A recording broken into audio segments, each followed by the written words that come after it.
Hi everyone and welcome to the Garden Fix. I'm Kristen and I'm here in Western Pennsylvania Zone 6B. Today I'm going to be giving you an update on my winter sowing project as well as an update on the ranunculus that I pre-sprouted earlier in the year.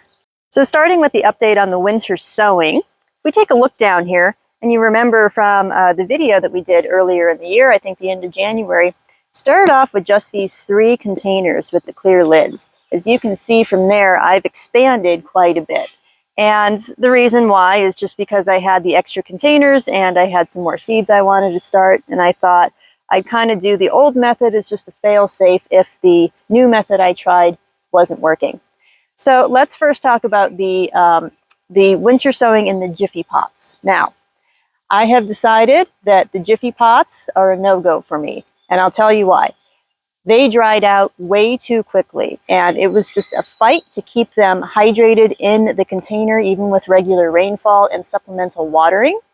So let me show you. I'll open up one of these containers here and show you what I did. I ended up packing moist potting soil from an old pot from last year in and around the Jiffy pots. Well, you can see that really helped the hydration, but you can see now that these are all totally mushy. I'm not going to do anything with them now. I'll just leave them be and carefully take them out when it's time to transplant and then peel the cardboard away from them. So this first container here, this was a lot of the experimental and kind of odd plants. I only have a little bit of germination in here from the Nigella. You can see the little sprouts coming up.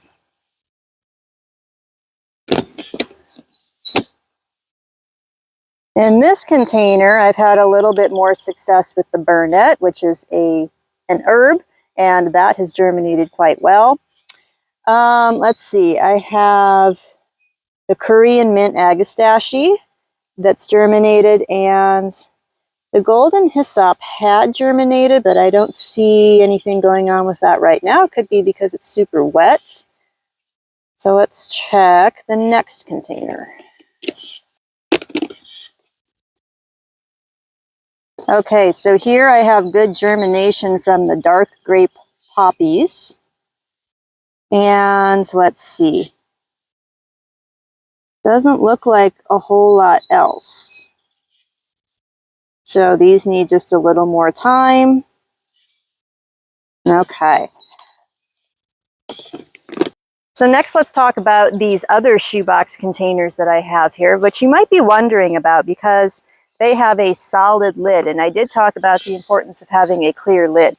So I thought, I picked these up as a 4-pack from Home Depot. They were really cheap. And I thought, well, they have clear sides and I'm going to drill a bunch of holes in the top anyway, which is going to allow light to come in. So let me show you how well these are doing. So this is painted Salpiglossis. Pretty good germination in there. Next container is the Bachelor's Buttons Blue Boy. Look at those.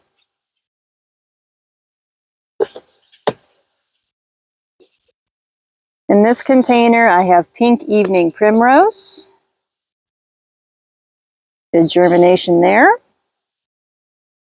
And then the last of these containers, I have a California Wildflower Mix. And look at how fantastic those are doing.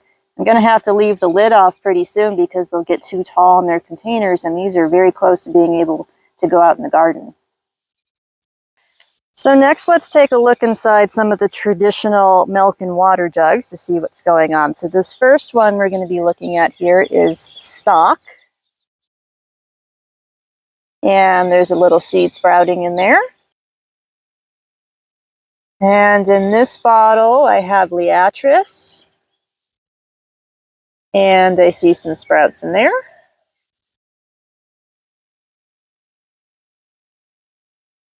In this container, we have mums, and those have come up really well. And here are dianthus.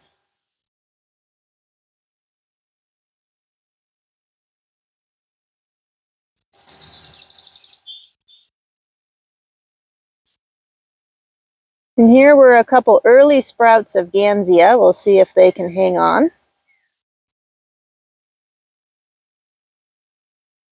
More of the dark grape poppies that did get hit by the cold, so they turned purple, but we'll see if they can hang on or if some green seedlings emerge. And in here we have sea holly or eryngium, and they're doing fantastic. And then in this little container here, I have a gaillardia sprout.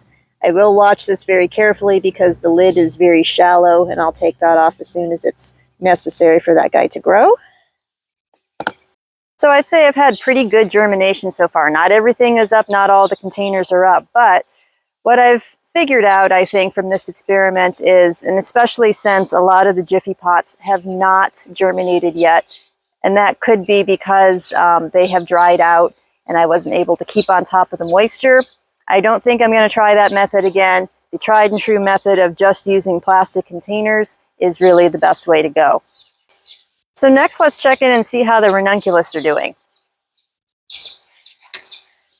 So these guys actually went out in the garden yesterday, and I planted out 8 in this raised bed, and you can see that they are not really a whole lot to look at right now. The leaves are still really small. The bunny did get one of them before I got the bunny spray on, but I have 3 here. There is still a root in there. 1 here, 3 on this side, and 1 there. And then the one that was questionable, I put in the other raised bed.